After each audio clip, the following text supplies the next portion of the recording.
வணக்கம். மீன ராசி நண்பர்களுக்கு பிப்ரவரி மாத ராசி பலன்கள் எப்படி இருக்க போகுது அப்படிங்கிறத பற்றி இந்த வீடியோவில் தெளிவாக பார்க்க போகிறோம். மீன ராசி காலபுருஷ தத்துவத்தின் அடிப்படையில் பார்க்கும்போது 12வது ராசி. முதலீடுகளை குறிக்கக்கூடிய ஒரு ராசி, கால் பாதத்தை குறிக்கக்கூடிய ஒரு ராசி.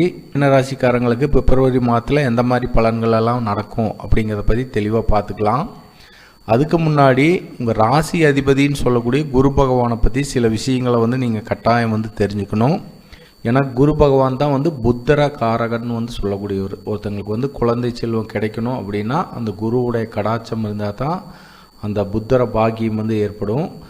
அப்படியே புத்தர பாக்கியம் கிடைச்சாலுமே அந்த குழந்தைங்க வயதான காலத்தில் அந்த பெரியவங்களை பார்த்துக்கிறதும் பார்த்துக்காமல் போகிறதுக்கும் இந்த குரு தான் காரணம்.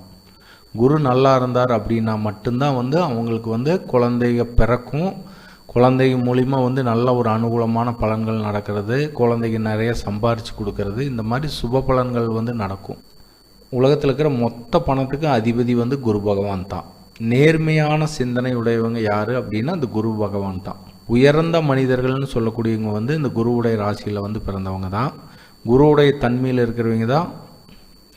அதுக்கப்புறம் வீட்டில் சுபகாரியம் நடக்கும்னா அந்த குருவுடைய கடாட்சம் இருந்தால் தான் அந்த வீட்டில் சுபகாரியங்கள் நடக்கும். ஆசிரியராக இருக்கிறது, யோகாசன பயிற்சியாளராக இருக்கிறது, இது எல்லாமே குரு பகவான் தான். அப்புறம் வட்டி தொழில் பண்ணி அதிகமாக சம்பாதிக்கிறாங்க அப்படின்னாலுமே அந்த குரு தான் அதுக்கு காரணம். அதுக்கப்புறம் பேங்க்கில் கேஷியராக இருக்கிறது, பணப்புழக்கம் அதிகம் உள்ள இடங்களில் வேலை பார்க்குறாங்கனாலும் அந்த குரு தான்.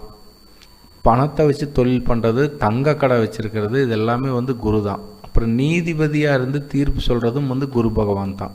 குரு பகவான் நோய்களை கொடுக்கும்போது மஞ்சள் கலருக்கு அதிபதி அப்படிங்கிறதுனால மஞ்சக்காமலை நோய் குருனால தான் ஏற்படும்.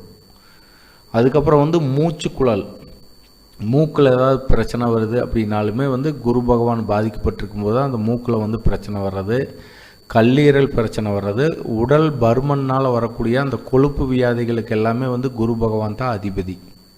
1வது ராசி அதிபதினு சொல்லக்கூடிய குரு பகவானும் 3வது ராசி அதிபதினு சொல்லக்கூடிய சுக்கர பகவானும் பரிவர்த்தனை யோகத்தில் இருக்கிறாங்க. உங்கள் ஜென்ம ராசிக்குள்ளே சுக்கர பகவான் உச்சபலம் அடைகிறது நல்ல ஒரு அதிர்ஷ்டத்தை கொடுக்கக்கூடிய ஒரு அமைப்பு தான்.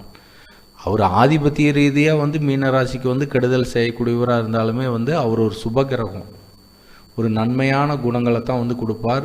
1ஆம் வீடும் 3ஆம் வீடும் ஆக்டிவேட் ஆகும். 1ஆம் வீட்டில் என்ன இருக்குது அப்படின்னா தலைப்பகுதி குறிக்கிறது, எண்ணெய் ஓட்டங்களை குறிக்கிறது 1வது ராசி தான். அப்புறம் எண்ணெய் ஓட்டங்கள் சிறப்பாகவே இருக்கும். சுய முயற்சி, செயல்திறன் இது எல்லாமே சிறப்பாக இருக்கும். நோய் எதிர்ப்பு திறன் ஏற்படுறதுக்கு உண்டான ஒரு வாய்ப்பு உண்டு. எதையுமே அனுபவிக்கிற யோகம் அப்படிங்கிறது 1வது ராசி தான். அப்போ அந்த யோகம் முழுமையாக இருக்கும். 2 சுபகிரகம் பரிவர்த்தனை ஆகுதில்ல, அதனால் அந்த பலனை கொடுக்கும். அதுக்கப்புறம் தலைமை பண்பு, இதுவும் 1வது ராசியுடைய காரகத்துவம் தான். அப்புறம் 3வது ராசி, அதுவும் ஆக்டிவேட் ஆகும். 3வது ராசியில் என்ன இருக்குது, இளைய சகோதர ஸ்தானம்னு சொல்லக்கூடியது. அப்போ இளைய சகோதர சகோதரிகள் மூலிமா ஏதாவது ஒரு விஷயங்கள் உங்களுக்கு நடக்கிறது. அப்புறம் செய்தி, தகவல் தொடர்பு, கம்யூனிகேஷன் விஷயங்கள் இது எல்லாமே உங்களுக்கு ஒரு நல்ல பலனை கொடுக்கும். அப்புறம் மனோதைரியம் சொல்கிறதும் 3ஆம் இடம் தான்.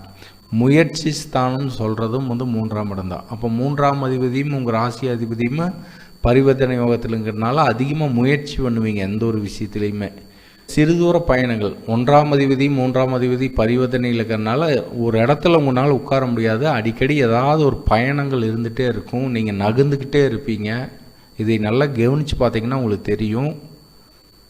அப்புறம் பத்திரிகை, விளம்பரம், ஒப்பந்தங்கள், மாற்றங்கள் இது எல்லாமே 3ஆம் இடம் தான். அப்போ 3ஆம் அதிபதியும் 1ஆம் அதிபதி பரிவர்த்தனை யோகத்தில் இருக்கிறதுனால நிறைய மாற்றங்களை சந்திப்பீங்க. ஏதாவது ஒரு பொருளை விற்கணும்னு நினச்சிங்கன்னா இந்த காலகட்டத்தில் விற்று போயிடும். இந்த மாதிரி ஒரு நல்ல சுப பலன்கள் நடக்கிறதுக்குண்டான ஒரு அமைப்பு உண்டு.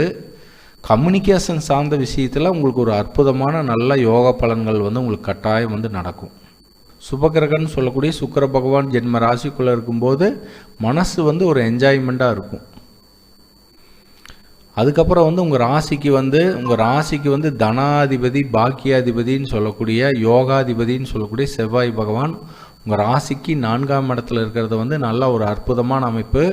அவர் 4ஆம் இடத்துல தனாதிபதி வந்து 4ஆம் இடத்துல இருக்கிறது சிறப்பு அப்படின்னாலும் தன்னுடைய 7ஆம் பார்வையாக வந்து 10ஆம் வீட்டை வந்து பார்வை செய்வார். 10ஆம் வீட்டையும் 11ஆம் வீட்டையும் வந்து பார்வை செய்வார். அப்படிங்கும்போது இது வந்து நல்ல ஒரு அற்புதமான அமைப்புனே வந்து சொல்லலாம்.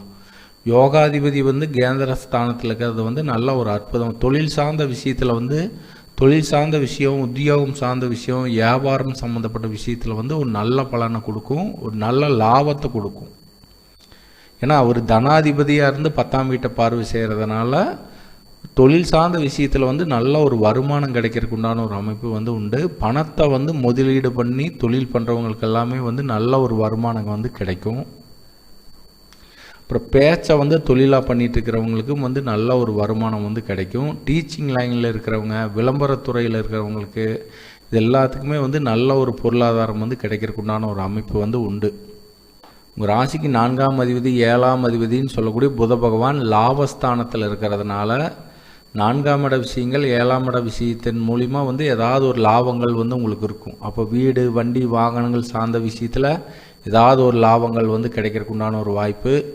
7ஆம் அதிபதியாக அவரே இருக்கிறதுனால வாழ்க்கை துணை மூலிமா வந்து ஏதாவது ஒரு ஆதாயம், இல்லை நீண்ட நாளாக மீனராசிக்காரங்களுக்கு வரன் பார்த்துட்டு இருக்கிறவங்களுக்கு அந்த வரன் அமைஞ்சு திருமணம் வரைக்கும் வந்து போகிறதுக்கு உண்டான ஒரு அமைப்பு. கூட்டு தொழில் சார்ந்த விஷயத்தில் வந்து நல்ல ஒரு அனுகூலமான லாபங்கள் வந்து கிடைக்கிறது. இந்த மாதிரி நல்ல யோகமான பலன்களும் வந்து நடக்கும். 7.5 சனி நடக்குது அப்படிங்கிறதுனால உடனே எல்லாமே கெடுபலனாக வந்து நடக்காது. மற்ற கிரகங்களும் வந்து வேலை செய்யும்.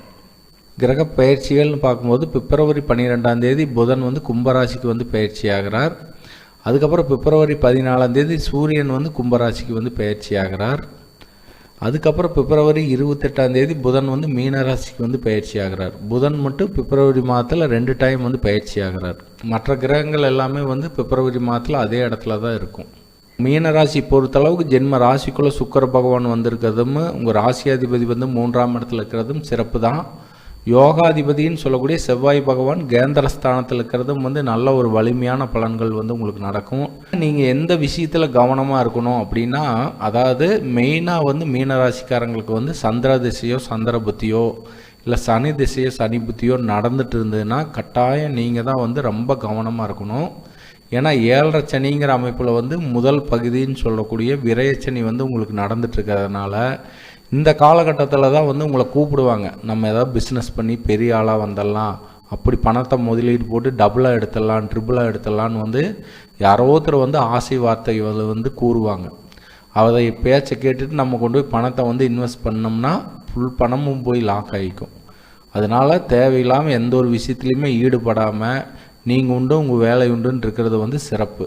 அதுக்கப்புறம் வந்து வேலை செய்கிற இடத்துல ஏதாவது ஒரு சின்ன இடைஞ்சல் வந்தால் கூட உடனே இதை விட்டுட்டு நம்ம வேறு ஒரு இடத்துல நல்ல வேலைக்கு நல்ல சம்பளமாக வந்து தர்றேன்னு சொல்கிறாங்கன்னு சொல்லி போனீங்கன்னா அங்கே வந்து வாங்கிட்டு இருக்கிற சம்பளத்தை விட குறைவாக வாங்கக்கூடிய ஒரு சூழ்நிலையை வந்து கொடுத்துரும். பிரச்சனையில் விரயச்சனி நடந்துட்டு இருக்கிறதுனால மீனராசிக்காரங்களுக்கு வந்து எந்த ஒரு விஷயத்துலையுமே கவனமாக வந்து ஹேண்டில் பண்ணணும். ஏன்னா ராகுங்கிற ஜென்ம ராசிக்குள்ளே வந்து ராகு இருக்கிறதுனால ஆசையை வந்து தூண்டுவார். அதை பண்ணலாம், இதை பண்ணலாம், எப்படியோ அதை பிடிச்சிடலாம், இதை பிடிச்சி பெரிய ஆளாயிடலாம் அப்படிங்கிற மாதிரியெல்லாம் தேவையில்லாத கற்பனைக்குள்ளே கொண்டு போய் விடுவார். அதனால் எந்த ஒரு கற்பனையுமே வந்து நீங்கள் நம்பாதீங்க.